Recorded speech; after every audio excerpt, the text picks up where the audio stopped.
अस्सलाम वालेकुम everyone, this is Miya Akbar. Hope आप सब लोग ठीक होंगे और मेरी वीडियोस आपको पसंद आ रही होंगी। आज ही हम लोग PSY 404 का लेसन नंबर 13 करने जा रहे हैं। उम्मीद है कि आपको पिछले लेक्चर समझ आ चुके होंगे। लेसन 13 है आपके पास schizophrenia and other psychotic disorder part 2। 57 topic से 62 तक हम कवर करेंगे इस एक वीडियो में। टॉपिक 57 है ब्रीफ साइकोटिक डिसऑर्डर। हम इस डिसऑर्डर को करेक्टराइज करते हैं लाइक सडन और temporary period of psychotic behaviour. For example delusions हो गए, हेलुसिनेशंस हो गए। अब ये एक सडन टाइम ऑफ या यूँ कह लें कि एक फ्रेम ऑफ टाइम में हम इनको कंसिडर करते हैं।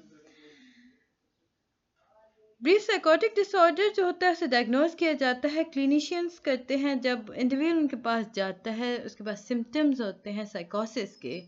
तो बट ये जो सिम्टम्स होते हैं ये शॉर्ट पीरियड ऑफ टाइम के हिसाब से चल रहे होते हैं, तो वो इन्हें डिस्कस करते हैं, वो इन्हें डायग्नोज किए जाते हैं। अगर हम इनके डायग्नोज करने का ड्यूरेशन देखें तो हमारे सामने आता है कि at least 1 day but less than 1 month. कहा ये गया कि अगर मिनिमम इसका 1 डे होता है और मैक्सिमम देखें तो 1 महीने से कम अगर इसके सिम्टम्स शो हो रहे हैं ना, तो हम कहेंगे कि ये जो पेशेंट हमारे सामने आया इसे डिसऑर्डर था, ब्रीफ साइकोटिक डिसऑर्डर। नेक्स्ट हमारे पास जो इम्पोर्टेंट चीज़ है, अगर सिम्टम्स अक्कर करते, अच्छा आप लोग को कुछ चीज़ें याद रखनी होंगी विथ मार्क स्ट्रेफर। अगर स्ट्रेसर आपके पास आता है ना, ब्रीफ रिएक्टिव साइकोसिस, याद रखें जब हम बात करते हैं ब्रीफ रिएक्टिव साइकोसिस की, तो हम देखते हैं जब सिम्टम्स जो होते हैं ना किसी इवेंट को रिस्पॉन्स करें, अब वो सिंगली करें या टुगेदर करें, उन्हें हम कहते हैं ये मार्कली स्ट्रेसफुल है almost anyone in similar circumstances in the individual culture. लेकिन विदाउट, अगर हम कहा जाता है ना विदाउट मास स्ट्रेसर, तो अगर सिम्टम्स जो होते हैं किसी इवेंट को रिस्पॉन्स ना करें, हमने यहाँ बात की कि रिस्पॉन्स करें, अकर इन रिस्पॉन्स टू इवेंट, यानी कि किसी इवेंट के रिस्पॉन्स पे सिम्टम्स सामने आए, तो हम उन्हें कहते हैं कि मार्क स्ट्रेसर्स हैं। लेकिन विदाउट मार्क स्ट्रेसर्स जो होते हैं इनमें सिम्टम्स किसी भी इवेंट के रिस्पॉन्स पे सामने नहीं आते, ना ही वो सिंगली ना ही टुगेदर। इसके बाद ही हम लोग देखते हैं इम्पोर्टेंट जो आपके पास आता है वो टॉपिक 58 है substance medicine induce psychotic disorder. अब substance medicine induce psychotic disorder जो होता है इसे करेक्टराइज किया जाता है हेलुसिनेशन और डेल्यूजन्स की मदद से। क्यों? क्योंकि देखिए इसमें डायरेक्ट इफेक्ट होता है सब्सटेंस का, या हम कह सकते हैं कि हम किसी सब्सटेंस को उसके एब्सेंस के अंदर यानी डेलीरियम कर रहे हैं उस सब्सटेंस को, जब वो सब्सटेंस आपके सामने मौजूद नहीं है। ऐसे हालात पे हम कहते हैं कि ये जो सब्सटेंस है या मेडिसिन है ये इंड्यूस करती है। कुछ मेडिसिन होती है ना जो आपको गनुदगी बना देती हैं, तो अब वो मेडिसिन लेते हो आपको फील होना शुरू हो जाता है कि आपके सामने वो इंसान मौजूद है जिसकी चाहत है आपको, तो हम उस डिसऑर्डर को कहेंगे कि ये मेडिसिन इंड्यूस साइकोटिक डिसऑर्डर है। सारों के अगर हम देखें तो हेलुसिनेशन डायग्नोसिस के अंदर डिलीजन्स पाए जाते हैं। बाकी इसमें आपका पेपर रिलेटेड इम्पोर्टेंट नहीं था। अब चलते हैं टॉपिक 59 पे, psychotic disorder due to another medical condition. जब हम साइकोटिक डिसऑर्डर्स की देखते हैं ना मेडिकल कंडीशंस को लेकर, तो हम इन्हें कैरेक्टराइज करते हैं हेलुसिनेशन और डिलीजन्स के अंदर। अब ये जो हेलुसिनेशंस होती हैं ये मेडिकल डिसऑर्डर्स की बेस पे हो रही होती है ना, बट कभी कभार ऐसा होता है कि मेडिसिन की वजह से ये हेलुसिनेशंस नहीं हो रही होती। अब वो कौन कौन से केसेस हैं जिनके अंदर हम कहते हैं कि इनके अंदर मेडिकल कंडीशंस हैं, यानी इन्हें प्रॉब्लम है जिसकी वजह से हेलुसिनेशंस हो रही हैं। फर्स्ट हो गया ट्यूमर, सेकेंड हो गया इन्फेक्शन, माइग्रेन हो सकता है, स्ट्रोक की वजह से भी हो सकता है कि आपको हेलुसिनेशन डिल्यूजन्स हो रहे होते हैं। अब इसमें कुछ हमें बताया गया था कि कुछ प्रोमिनेंट सिम्टम्स होते हैं इन डिसऑर्डर्स के। अगर आपको ट्यूमर है, इन्फेक्शन है, माइग्रेन हो रहा है, स्ट्रोक्स हो रहे हैं, तो प्रोमिनेंट हेलुसिनेशंस हो रही होंगी। अब जब हम इसको देखते हैं आपके मेडिकल कंडीशंस के अंदर, तो जब मेंटल डिसऑर्डर हो रहा होता है ना, वो उसे ब्रीफली एक्सप्लेन नहीं किया गया था मेडिकल कंडीशंस के अंदर। अब जो डिस्टर्बेंस हो रही होती है वो एक्सक्लूसिवली नहीं हो रही होती, बल्कि ये डिल्यूजन्स की मदद से हो रही होती है, यानी डेलड्रीम्स की मदद से हो रही होती है। इसके बाद टॉपिक 60 आपके पास आता है catatonia associated with another mental disorder. अब हम बात करते हैं साइकोमोटर सिम्टम्स की। जब हम बात करते हैं स्किज़ोफ्रेनिया के अंदर साइकोमोटर सिम्टम्स को, तो हम देखते हैं कि इसमें एक्सट्रीम आ जाती है, एक्सट्रीम फॉर्म होती है। अब ये जो एक्सट्रीम फॉर्म होती है इसे हम कहते हैं कैटाटोनिया। कैटाटोनिया जो होती है, इसे अगर हम बात करें तो हम कहेंगे कि एबनॉर्मलिटी ऑफ मूवमेंट के बारे में बात करिए, है, बिहेवियर जो कॉज करता है मेंटल स्टेट, मतलब आपकी मूवमेंट स्टार्ट हो जाती है। हम पिछले लेक्चर्स में काफ़ी डिटेल में देख चुके हैं कि आप आंखें झपकना शुरू कर देते हो लाशऊरी तौर पर। तो ये सारी चीज़ें कैटाटोनिया के अंदर आती हैं, यानी कि ये एक वर्स्ट स्टेज आगे एक्सट्रीम फॉर्म है आपके पास स्किज़ोफ्रेनिया की। कैटाटोनिया एसोसिएट करती है जी मेंटल डिसऑर्डर्स की तरफ। अब वो मेंटल डिसऑर्डर जो होते हैं वो क्लिनिकल अगर देखा जाए ना, तो प्रॉब्ली हमारे पास 3 या 3 से ज़्यादा सिम्टम्स की मदद करवाते हैं, यानी हमें पता चलता है कि ये डिसऑर्डर कौन कौन सी फॉर्म में पाया जाता है। सबसे पहले स्टूपर।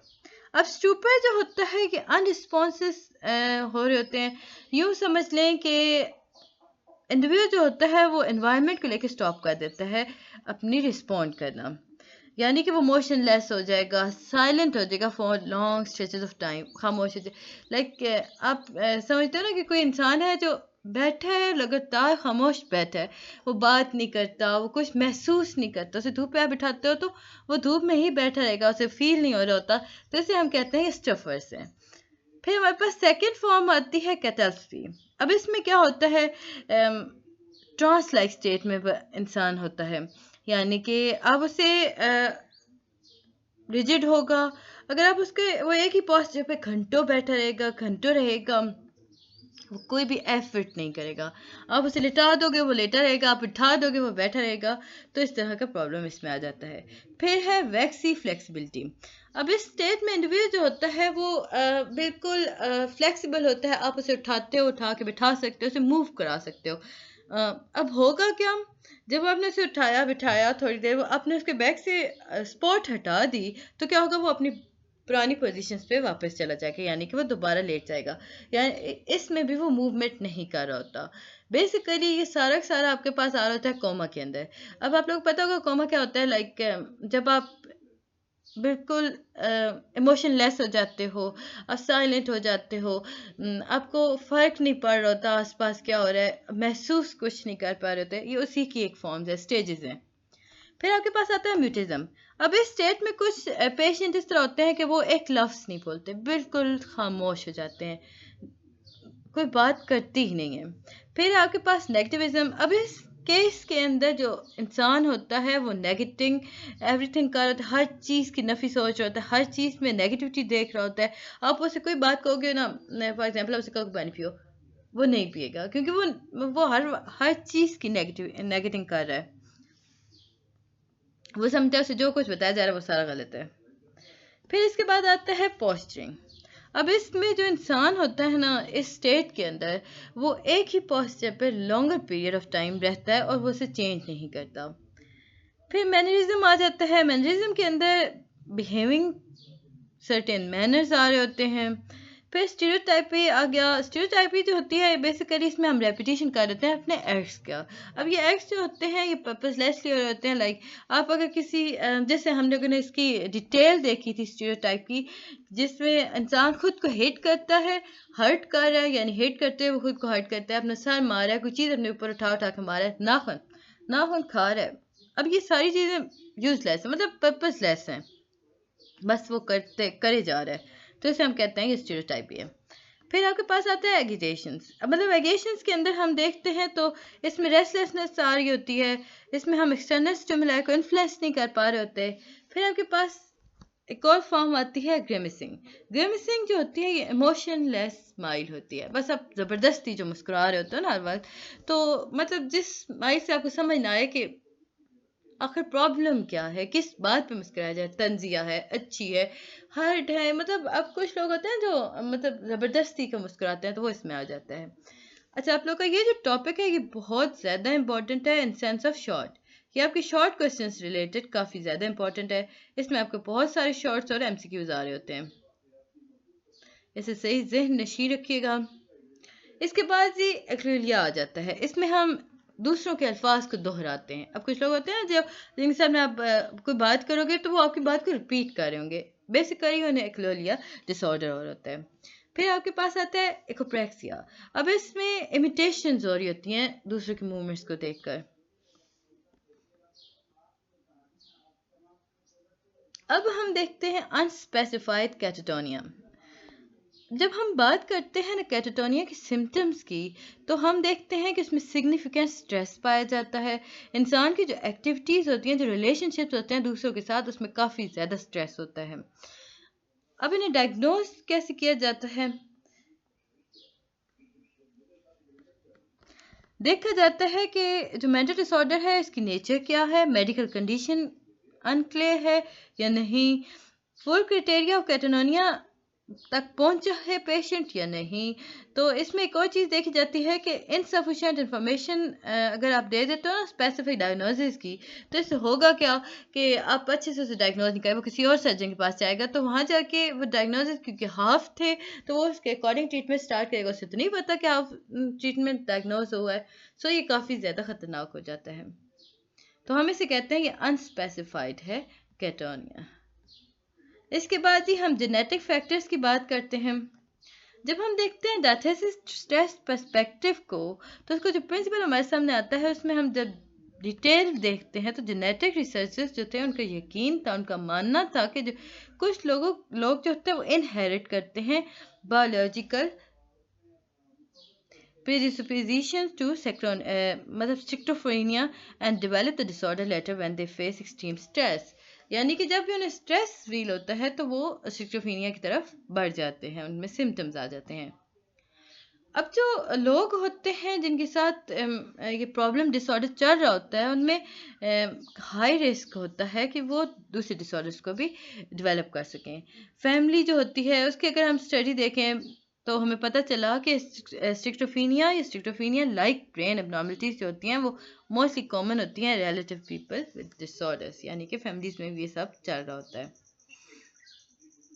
फिर जी इसके बाद हमारे पास आता है टॉपिक, इसमें हम देखते हैं फैमिलियल हाई रिस्क स्टडीज। इसमें हमें यहाँ कुछ बातें बताई गई थी जो आपके एमसीक्यू रिलेटेड काफ़ी इंपॉर्टेंट थी। जिन लोगों के पास नेगेटिव सिम्टम हिस्ट्री मतलब नेगेटिव सिम्टम्स होते हैं ना, उनकी प्रेगनेंसी और बर्थ कॉम्प्लिकेशन की हिस्ट्री पाई जाती है। अब जिन लोगों के पास प्रीडोमिनेटली पॉजिटिव सिम्टम्स होते हैं उनकी हिस्ट्री ऑफ फैमिली इंस्टेबिलिटी पाई जाती है, लाइक वो लोग एक साथ नहीं रह सकते। अब अब ये जो आपके पास प्रॉब्लम डिसऑर्डर आया because separation from parents, parents से वो लोग अलग रहते हैं, इस वजह से उन्हें डिसऑर्डर्स हो रहे होते हैं, या वो किसी ऑर्फनेज होम में रह रहे हैं, इंस्टीट्यूशंस में रह रहे हैं, तो वो एक स्ट्रेस का एक लेवल चल रहा होता है, सो वो इसमें इसका शिकार हो जाते हैं, इस डिसेबिलिटी का, इस डिसऑर्डर का। टॉपिक 62 है आपके पास aetiology of schizophrenia and other psychotic disorder. अब साइकोटिक फैक्टर्स देखते हैं। जैसे कि हम सब लोग ना स्ट्रेस को फील करते हैं अपनी लाइफ के अंदर, हम उसे डील करते हैं, बट कभी कभी जब हम देखते हैं ना कि जो स्किज़ोफ्रेनिया के पेशेंट्स होते हैं ना, वो बहुत ज़्यादा स्ट्रेसेस की तरफ रिएक्टिव होते हैं, वो उन्हें इनकाउंटर करते हैं अपने डेली लिविंग के अंदर, उनके लिए बहुत सारी प्रॉब्लम्स चल रही होती हैं, वो सोशो इकोनॉमिक स्टेटस उनका इस डिसऑर्डर की वजह से काफ़ी मुतासर हो रहा होता है, वो हर जेंडर को देख रहे होते हैं, तो उन्हें वो हो रहा होता है सारा प्रॉब्लम। यहाँ पे हमें कुछ इम्पोर्टेंट बताया गया था, ये था कि इन schizophrenic mother was coined in 1959 for the supposedly cold and dominant conflict-inducing parent who was said to produce schizophrenia in her offspring। 1959 में एक माँ थी जिसके बारे में मशहूर है कि वो काफ़ी कोल्ड और डोमिनेंट थी, यानी कि वो कॉन्फ्लिक्ट इंड्यूसिंग पेरेंट थी। उसने खुद बताया कि मैंने अपने बच्चों के अंदर स्टिक्टोफीनिया डिसऑर्डर इंड्यूस करवाया है, प्रोड्यूस किया है। वेज कम्युनिकेशन हाई कन्फ्लिक्ट अगर फैमिलीज के अंदर हो रहा है तो स्किज़ोफ्रेनिया का के रिस्क ज़्यादा हो जाता है। बच्चा स्ट्रेस की तरफ जाएगा, स्ट्रेस से वो उन स्किज़ोफ्रेनिया की तरफ बढ़ना शुरू हो जाएगा। अब तक मुझे उम्मीद है कि आपको क्लियरली समझ आ चुका होगा कि स्किज़ोफ्रेनिया है क्या, इसके हेलुसिनेशंस क्या हैं, डेल्यूजन्स क्या हैं, सिम्टम्स क्या हैं, कैटेटेनेशंस क्या होती हैं, हर चीज़।